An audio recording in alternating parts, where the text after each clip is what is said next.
और जिला पीलीभीत के भक्तगणों, आज कथा का चलते चलते 7वां दिवस हो गया। दोपहर की मंगलकालीन सेवा शुभारंभ करने जा रहा हूँ। सर्वप्रथम माता पिता के चरणों को वंदन नमन करते हुए, जिन्होंने जन्म देकर सयाना करके उस बालक को इस काबिल बनाया, गुरुदेव जी के पावन चरणों को वंदन नमन करते हुए, हमारे परम पूज्य आदरणीय संत शिरोमणि श्री 1108 स्वामी परमहंस स्वामी विचार स्वरूप दास उर्फ त्यागी बाबा टापर वालों के पावन चरणों में वंदन नमन करते हुए,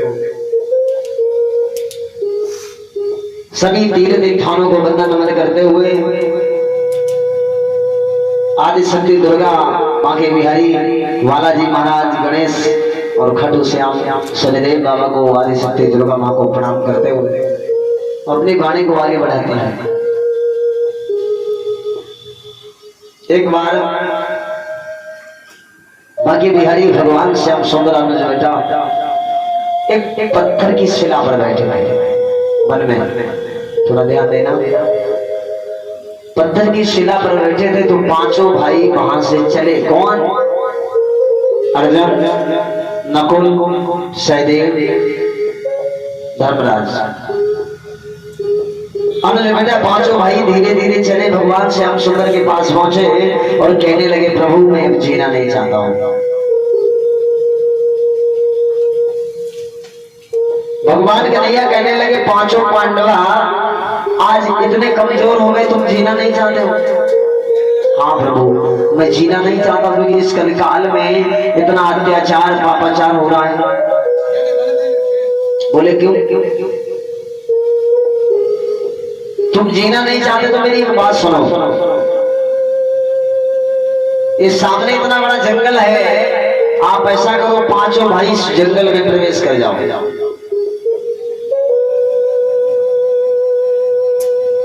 पांचों भाई जंगल में प्रवेश कर जाओ और अपनी अपनी रास्ते पर जाना।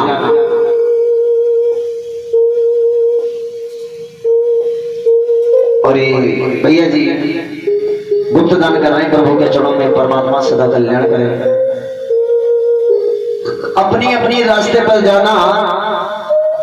जिस रास्ते में जिसको जो चीज मिले उसे पहले विवेक शुक्ला समझना, परखना, और ना समझ में आए तो आगे हमसे मिलना, उसके बाद में मरना।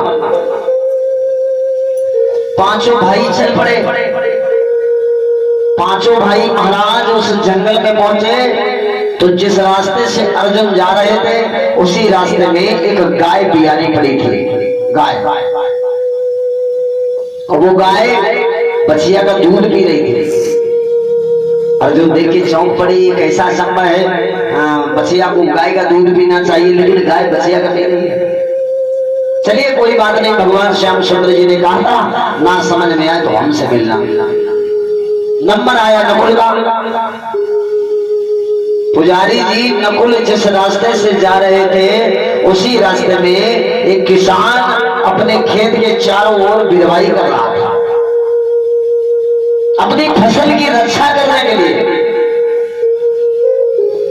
और उसके सामने एक आंधी आ गई और उसकी आंधी इतनी तेज आई कि उसकी फसल, उसकी बिरवाई उखड़ के उसी की फसल पर गिर गई। उसी की बिरवाई ने उसी की फसल को नष्ट कर दिया।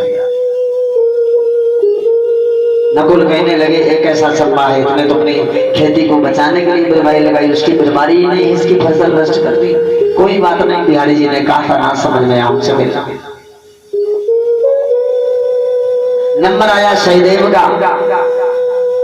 संगत में जाने वाले ध्यान से सुनना, नंबर सहदेव का आया तो सहदेव ने क्या किया, देखा जाकर रास्ते में एक किसान कुआं से बाल्टी भर रहा था और ऊपर चाचा लोगों 9 घड़ा रखे हुए थे। 9 घड़ा।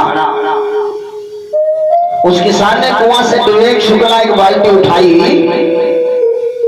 और उन 9 घड़ाओं में डाली। वो 9 घड़ा भर गए। वो ऊंचाई वाले विवेक शुक्ला जी 9 घड़ा भर गए। किसान सोचने लगा, इसने एक बाल्टी से 9 घड़ा भर दिए तो लाओ मैं भी भर के देखूं। सहदेव ने सोचा तो सहदेव ने 9 घड़ा उठाकर उस बाल्टी में डाले, लेकिन वो बाल्टी नहीं भरी। सहदेव सोचने लगे एक ऐसा चंबा है, एक किसान ने एक घड़ा से 9 बाल्टी भर दी, 9 घड़ा भर दिया, एक बाल्टी से मैंने 9 घड़ाओं में 1 बाल्टी नहीं भर पाई। कोई बात नहीं, कन्हैया जी ने कहा था रात समय में तो हमसे मिलना। नंबर आया भीम का। भीम जिस रास्ते से जा रहे थे उस रास्ते में 3 कुआं बने थे, लाइन से 3 कुआं बने थे, और पहले कुआं से पानी उड़ रहा था, तीसरे में जा रहा था महाराज। शुक्ला जी जाना तो दूसरे में चाहिए, लेकिन तीसरे में जा रहा था। भीम कहने लगे एक ऐसा चंबा है, अरे लाइन से 3 कुआं बने हैं तो दूसरे में पहले पानी जाना चाहिए, लेकिन तीसरे में कैसा? भीम कहने लगे चलो कोई बात नहीं, बिहारी जी से बात करेंगे, हो सकता है वो इसका शंका का समाधान करे। शुक्ला जी नंबर आया धर्मराज का, जो जीवन में कभी असत्य नहीं बोले। धर्मराज जिस रास्ते से जा रहे थे उसी रास्ते में अचानक एक तूफान आ गया, और वो तूफान एक पहाड़ से टकराया।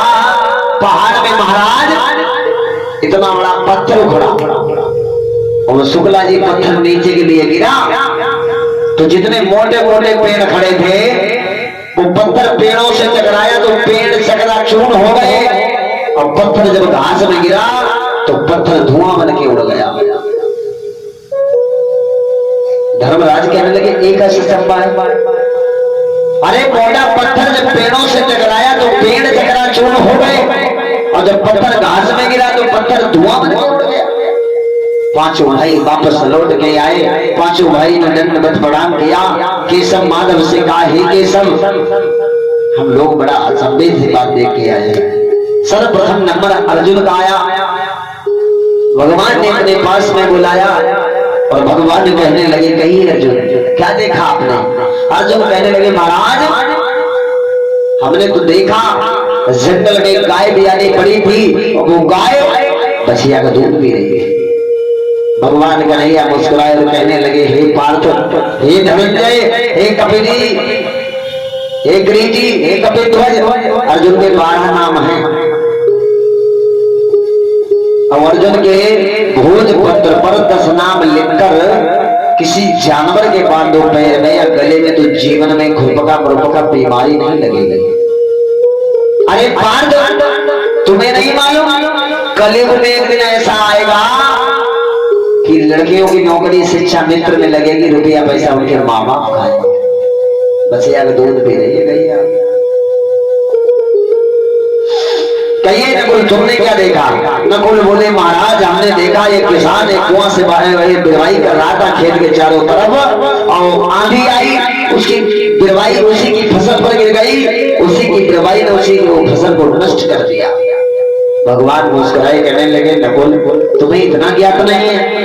अरे कलयुग में एक दिन ऐसा आएगा देश की रक्षा करने वाले ही देश के भक्षक बन जाएंगे।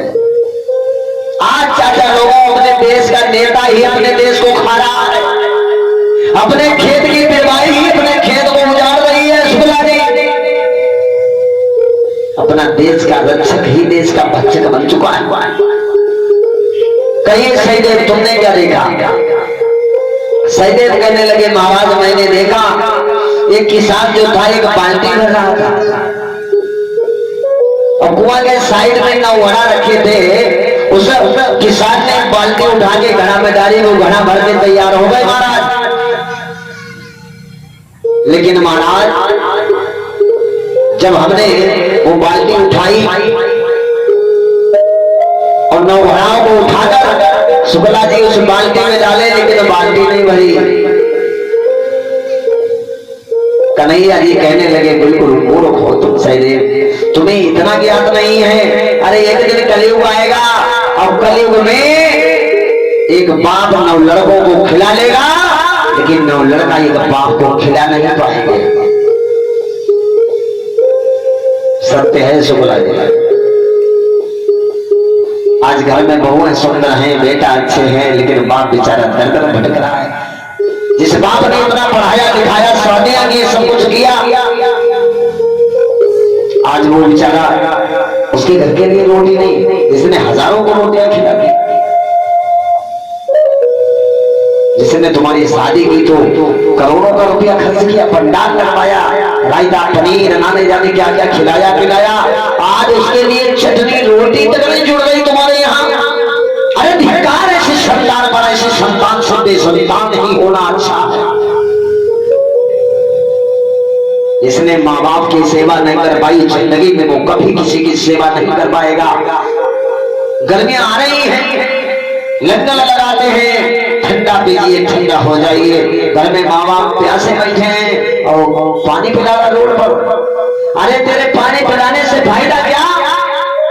तेरे गोला गोबरन जाल में कांवर चलाने से फायदा क्या?